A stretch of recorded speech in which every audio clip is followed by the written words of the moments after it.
Hello everyone, this is Manish. Welcome back to my YouTube channel corpus studies. जैसा कि हमने जो है कल केमिस्ट्री पार्ट 1 के बारे में हमने डिस्कस किया था और उसमें जो है हम दो सिस्टम बताए थे। एटम स्ट्रक्चर ऑफ एटम से संबंधित एक क्लासिकल और दूसरा जो है मॉडर्न। तो क्लासिकल सिस्टम में बेसिकली हमने जो है कल कुछ पॉइंट को डिस्कस किया। आज जो है एटम से रिलेटेड स्ट्रक्चर ऑफ एटम का जो मॉडर्न सिस्टम है, मॉडर्न आधुनिक जो सिद्धांत है उसके बारे में डिस्कस करेंगे। ठीक है, तो क्या ये चीज़ें हैं वो आइए देख लेते हैं और साथ ही साथ कुछ क्वेश्चंस को भी पॉइंट आउट करते चलेंगे जो एग्जाम के पॉइंट ऑफ व्यू से काफ़ी इंपॉर्टेंट है। तो चूंकि पहला जो ये यहाँ पे तरीका है आधुनिक परमाणु सिद्धांत, ये टॉपिक है आधुनिक परमाणु सिद्धांत। ठीक है, मॉडर्न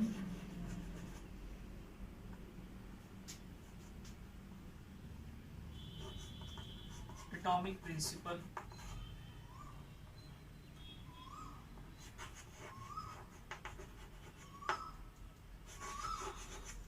ठीक है, अब देखिए ये क्या है आधुनिक परमाणु सिद्धांत जो है। तो सबसे पहले जो है, चूंकि हम पहले ही हमको पता है कि जो एटम्स हैं वो मुख्यतः जो है कल ही हम बता दी थे, मुख्यतः 3 कणों से मिलकर के बना होता है। पहला इलेक्ट्रॉन, ठीक है, दूसरा प्रोटॉन और तीसरा जो है न्यूट्रॉन। ठीक है, अब एक्चुअली हम कल ये भी बताए थे कि इलेक्ट्रॉन को हम किस तरह से रिप्रेजेंट करते हैं, e⁻⁻ ऐसे करके, पी पे जो है ये प्लस और यहाँ पे जो ये ऐसे। ठीक है, इसका मतलब ये है कि ये जो e पे माइनस है इसका मतलब क्या है, ये धनात्मक होता है, सॉरी ऋणात्मक होता है, यानी कि इस पे जो आवेश होता है, चार्ज होता है, वो नेगेटिव होता है। वही जो है प्रोटॉन पे जो है वो धनात्मक होता है, यानी कि पॉजिटिव होता है। और चूंकि न्यूट्रॉन पे जो है कोई चार्ज नहीं होता, इसका मतलब ये न्यूट्रल होता है। ठीक है, तो ये चीजें जो है यानी कि बिना आवेश का ये होता है, इसको कह सकते हैं आवेश रहित। ठीक है, आवेश रहित इसको कह सकते हैं। तो ये चीजें जो हम कल के वीडियोस में ही डिस्कस कर लिए थे, तो ये सारी चीजें हमको पता है। तो इलेक्ट्रॉन की बात करें तो ये ऋणावेशित होता है और ये जो है इसका जो वजन होता है वो जो है हाइड्रोजन परमाणु का, यानी कि इलेक्ट्रॉन की अगर वेट की बात करें, वेट की, इसकी भार की बात करें, तो ये जो है हाइड्रोजन परमाणु का, हाइड्रोजन एटम का 1/1850वां जो है भाग होता है। ये पॉइंट्स आपको दिमाग में रखना है। यानी कि अगर वेट ऑफ इलेक्ट्रॉन की बात करें, एक इलेक्ट्रॉन की वेट की बात करें, तो वो जो है हाइड्रोजन एटम का जो 1/1/1850 जो पार्ट होता है उसका वो होता है। ठीक है, 1/1850वां वो भाग होता है। अब हम बात कर लेते हैं प्रोटॉन की। तो ये जो है प्रोटॉन की वही बात करें तो प्रोटॉन जो है वही, ये जो है इसकी वेट जो है हाइड्रोजन एटम का ये मॉडर्न सिस्टम में बताया गया है। ये हाइड्रोजन एटम के क्या जो ए होता है वो इक्वल होते हैं, यानी कि हाइड्रोजन एटम्स इसका, यानी कि एक इलेक्ट्रॉन का, एक प्रोटॉन का जो वेट होता है वो हाइड्रोजन एटम्स के परमाणु के भार के जो है वो क्या होता है, बराबर होता है। ठीक है, वही हम बता दें कि इस पे जो न्यूट्रॉन उस पर कोई आवेश नहीं होता है। ठीक है, तो वो जो है ये भी जो है इस पे कोई आवेश नहीं, ये भी हाइड्रोजन एटम के एटॉमिक मास के इक्वल होता है। ठीक है, तो ये इतना पॉइंट्स आपको दिमाग में रखना होगा इससे संबंधित। ठीक है, चार्जेस और वेट की यहाँ पे हम बात की हैं। ठीक है, अब चूंकि अगर हम बात करें तो किसी भी जो, अगर मान लेते हैं कि कोई एटम्स है, ठीक है, अगर मान लेते हैं कोई एटम है, परमाणु है, और वो जो है वो क्या है, अगर पूर्णतया जो है उदासीन है, ठीक है, अगर वो उदासीन है यानी कि न्यूट्रल है, तो वो जो है किस चीज पे डिपेंड करेगा, वो डिपेंड करेगा प्रोटॉनों की संख्या, कब, जब प्रोटॉनों और इलेक्ट्रॉनों की संख्या पे डिपेंड करेगा। किसी भी एटम्स के अंतर्गत यदि प्रोटॉनों की संख्या और इलेक्ट्रॉनों की संख्या बराबर हो जाते हैं, ठीक है, तो हम कह सकते हैं, कहेंगे कि वो जो है वो क्या है, दोनों उदासीन, यानी कि number of protons proton is equal to number of electrons यदि हो जाते हैं तो हम कहेंगे एटम्स क्या हो गया है, वो न्यूट्रल हो गया है। ये पॉइंट बेसिकली आपको दिमाग में रखना है कि यदि नंबर ऑफ प्रोटॉन और नंबर ऑफ इलेक्ट्रॉन जो इक्वल हो जाते हैं, तो यहाँ क्या होगा, नंबर ऑफ प्रोटॉन्स जो है नंबर ऑफ इलेक्ट्रॉन्स के, यानी कि इलेक्ट्रॉनों की संख्या के इक्वल हो जाएंगे। तो वो ऐसे केस में एटम हमारा क्या हो जाएगा, जो परमाणु है वो उदासीन हो जाता है, एटम्स जो है न्यूट्रल हो जाते हैं। तो यहाँ तक जहाँ तक उम्मीद है कि आपको समझ में आया होगा। और एक पॉइंट्स और हम डिस्कस करते हैं। एक पॉइंट इसमें ये है कि अगर ये जितना भी टोटल की बात करते हैं, यानी कि टोटल वेट जो है वो सारा जो है सब समाहित होता है एक छोटे हिस्से में, यानी कि एटम्स के, यानी कि परमाणु के एक छोटे से हिस्से में संपूर्ण जो एटम्स का भार होता है एक छोटे से हिस्से में समाहित होता है, जिसे हम उसे छोटे से हिस्से में जिसमें समाहित होता है उसको नाभिक कहते हैं, ठीक है। इसको इंग्लिश में न्यूक्लियस के नाम से जाना जाता है। तो ये पॉइंट्स आपको समझना, यानी कि किसी भी एटम्स का जो टोटल वेट है, संपूर्ण भार जो है वो समाहित होता है किस जगह पे, वो जो है वो उस न्यूक्लियस का एक पार्ट होता है नाभिक, उसी में जो है वो समाहित होता है। और नाभिक में जो है हम कल भी डिस्कस कर चुके थे कि प्रोटॉन और न्यूट्रॉन दोनों होता है, यानी कि प्रोटॉन एम्बेडेड फॉर्म में होता है न्यूट्रॉन के साथ, ठीक है। और प्रोटॉनों और न्यूट्रॉनों का जो संयोग है, योग है एक दूसरे के साथ, उसी को हम न्यूक्लियन कहते हैं। ये कल भी हमने डिस्कस किया। इसी को जो है हम न्यूक्लियन के नाम से जानते हैं। तो ये पॉइंट्स आपको समझ में आएगा। उसके बाद जो है जो एक और पॉइंट्स हम देख लेते हैं, एटम्स का, यानी कि परमाणु का जो अधिकतम भाग होता है, यानी कि परमाणु का जो अधिकतम भाग होता है वो जो है द्रव्यमान रहित होता है, ठीक है। यानी मोस्ट पार्ट जो है वो क्या होता है, मास उसमें नहीं रहते हैं, ठीक है, द्रव्यमान रहित होता है, ठीक है। सारा जो मास होता है वो न्यूक्लियस पे डिपेंड करता है। इसके अलावा जो है जो पार्ट्स होते हैं, ठीक है, वो जो है यानी कि एक्स्ट्रा न्यूक्लियर जो पार्ट होते हैं उसे कहते हैं एक्स्ट्रा न्यूक्लियर पार्ट, यानी कि जहां पे जो है मास नहीं रहता है, ठीक है। पार्ट ऑफ द न्यूक्लियस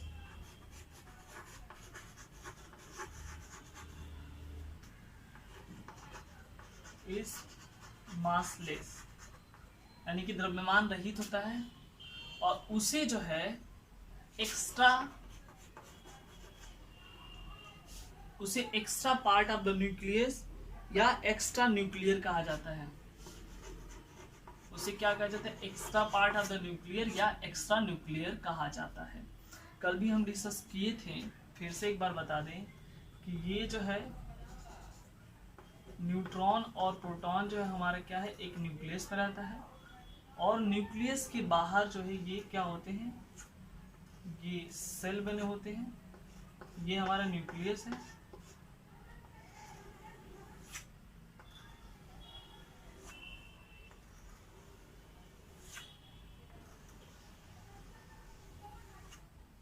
ठीक है।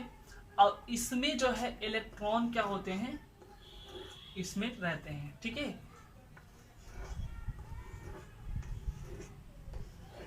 तो इसमें जो चीजें होती हैं, ये आपका इलेक्ट्रॉन है,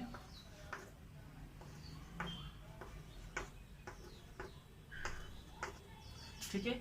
तो ये other outer part of the nucleus क्या है, वो एक्स्ट्रा न्यूक्लियर कहलाएगा, और वो जो मासलेस रहता है, ठीक है। अब देखिए यहाँ ये जो न्यूक्लियस हमारे यहाँ पे है, यही इसी में जो है न्यूट्रॉन और प्रोटॉन रहते हैं, और पूरे जो एटम्स का जो वेट डिपेंड्स करता है वो न्यूक्लियस पे ही डिपेंड रहता है। ठीक है, अब जो है हम बात करते हैं, ये जो जो सेल बने होते हैं वो उसे एनर्जी सेल कहते हैं, और एनर्जी सेल जैसे ऊर्जा घर के एनर्जी ऊर्जा कक्षक, ठीक है, कहते हैं, और इसे जो है KLMN से रिप्रेजेंट करते हैं। ठीक है, और ये बताता है कि कौन सा एनर्जी जो है किस में है। अब देखो इसके आगे जो किसी भी परमाणु के जो सेल होते हैं उसको इलेक्ट्रॉनिक, उसको जो बांटा जाता है कि किस सेल में कितने इलेक्ट्रॉन होंगे, यानी कि मान लीजिए यहाँ पे न्यूक्लियस है, ये पहला सेल है, दूसरा सेल, तीसरा सेल, इसको जो है किस तरह से हम जो है बांटेंगे, किस तरह से डिस्ट्रीब्यूट करेंगे कि पहले सेल में कितने इलेक्ट्रॉन जाएंगे, दूसरे सेल में कितने इलेक्ट्रॉन जाएंगे, इसी को जो है, इसी प्रोसेस को हम कहते हैं इलेक्ट्रॉनिक विन्यास। इसी को हम कहते हैं इलेक्ट्रॉनिक विन्यास, जिसको कहते हैं इलेक्ट्रॉनिक कॉन्फ़िगरेशन। इलेक्ट्रॉनिक कॉन्फ़िगरेशन यानी कि कितने इलेक्ट्रॉन जो है किस में जाएंगे, किस सेल में।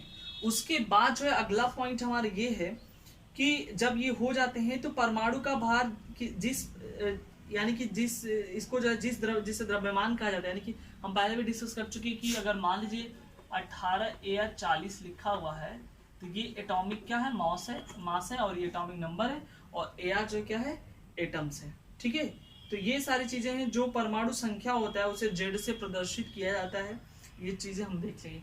तो लगभग सारा पॉइंट्स हमने कल देख लिया था, उसको थोड़ा सा और इलेबोरेट हमने किया। अब इसमें जो हमको ये देखना है कि समस्थानिक क्या होता है, जिसे आइसोटोप्स कहते हैं। समस्थानिक क्या किसे कहते हैं, तो इसमें चलिए देख लेते हैं। तो समस्थानिक या आइसोटोप्स का मतलब ये है एक ही तत्व के वे परमाणु जिनके परमाणु क्रमांक सेम होते हैं और परमाणु भार जो है अलग डिफरेंट होते हैं, यानी कि सेम एलिमेंट्स के, ठीक है, ऐसे एटम्स जिनके जो है एटॉमिक नंबर्स क्या होते हैं, सेम होंगे और एटॉमिक मास डिफरेंट होंगे, तो such type of atom is known as the isotopes. यानी कि अब देखते हैं एक एग्जांपल छोटा सा लेते हैं, हम जो है हाइड्रोजन को लेते हैं। हाइड्रोजन के 3 समस्थानिक होते हैं, 3 आइसोटोप्स होते हैं। एक जो है 1H1, दूसरा जो है 1H2 और तीसरा जो है 1H3। आप देख सकते हैं यहाँ पे 1H1, 1H2 और 1H3 यहाँ पे लिखा हुआ है। ठीक है, तो इस तरह से जो अब हम क्या करेंगे, यहाँ पे इसका नाम हम दे देंगे, ये जो 1H1 है इसको कहते हैं हम प्रोटियम, और इसको कहते हैं हम ड्यूटेरियम, और इसको कहते हैं टाइट्रियम। तो यहाँ हमारे पास हाइड्रोजन के 3 समस्थानिक है, 1H1, 1H2 और 1H3। ठीक है, आप यहाँ से देख सकते हैं कि ये इसका एटॉमिक नंबर क्या है, सेम है, और एटॉमिक मास यहाँ पे डिफरेंट है, लेकिन एलिमेंट्स किसके, एक एलिमेंट्स कौन है, हाइड्रोजन है, और उन्हीं एलिमेंट्स के 3 एटम्स हैं, प्रोटियम, ड्यूटेरियम और टाइट्रियम।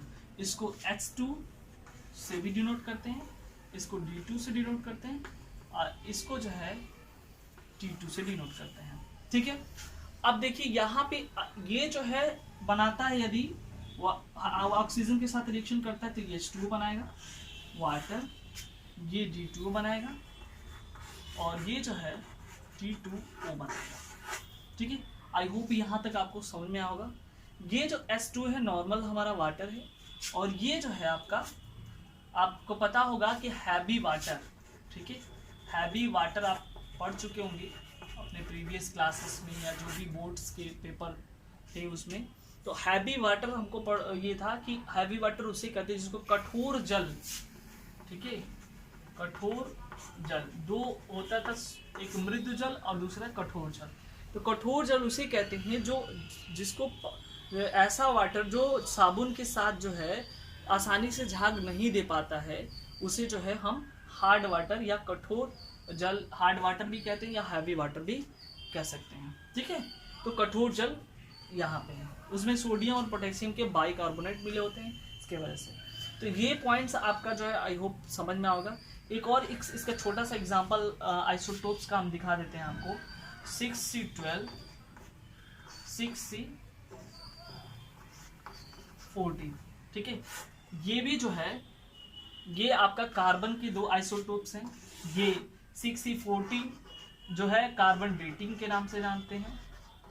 ठीक है, ये आपका जो है जो पुरानी वस्तुएं होती हैं उनको पता लगाने के लिए आर्कियोलॉजिस्ट लोग जो है इसको यूज करते हैं कार्बन डेटिंग का। ठीक है, कार्बन डेटिंग का यूज जो है अगर वहां पे भी देखा जाता है, अगर जैसे कि मान लीजिए कोई पेड़ है और वो कितनी वर्ष तक पुरानी है, या कोई भी वस्तु जो कोई चीजें जो है बहुत लाखों करोड़ों वर्ष पहले मिली हुई है, दबी हुई, तो ऐसे स्थिति में उसका क्या जो एज है, ठीक है, उसका लाइफ साइकिल क्या थी, कितने वर्षों से पुराना है, उन सारी चीज़ों को पता लगाने के लिए जो है इसका कार्बन डेटिंग का यूज किया जाता है,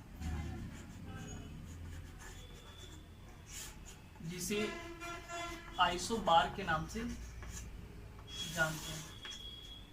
ठीक है, आइसोबार्स के नाम से जानते हैं।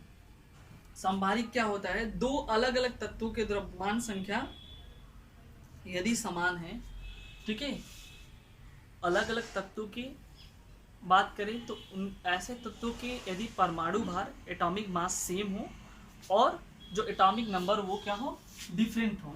ठीक है, एटॉमिक मास जो है क्या हो, मास किसकी बात कर रहे हैं हम, डिफरेंट एटम की, वो क्या हो, सेम हो। लेकिन वहीं अगर हम बात करें एटॉमिक नंबर की, डिफरेंट एटम की, तो वो क्या हो, डिफरेंट हो। ऐसे केस में जो हम क्या कहेंगे, उसे आइसोबार कहेंगे। तो आइसोबार के कुछ एग्जाम्पल हम देखते हैं। संभारिक जिसको हिंदी में कहते हैं, आर्गन हुआ, कैल्शियम हुआ। आर्गन की हम बात कर लें तो 18Ar40 और ये 20Ca40। आप देख सकते हैं कि यहाँ पे जो एटम्स है हमारा, वो दोनों क्या है, अलग अलग हैं, आर्गन हुआ और कैल्शियम हुआ।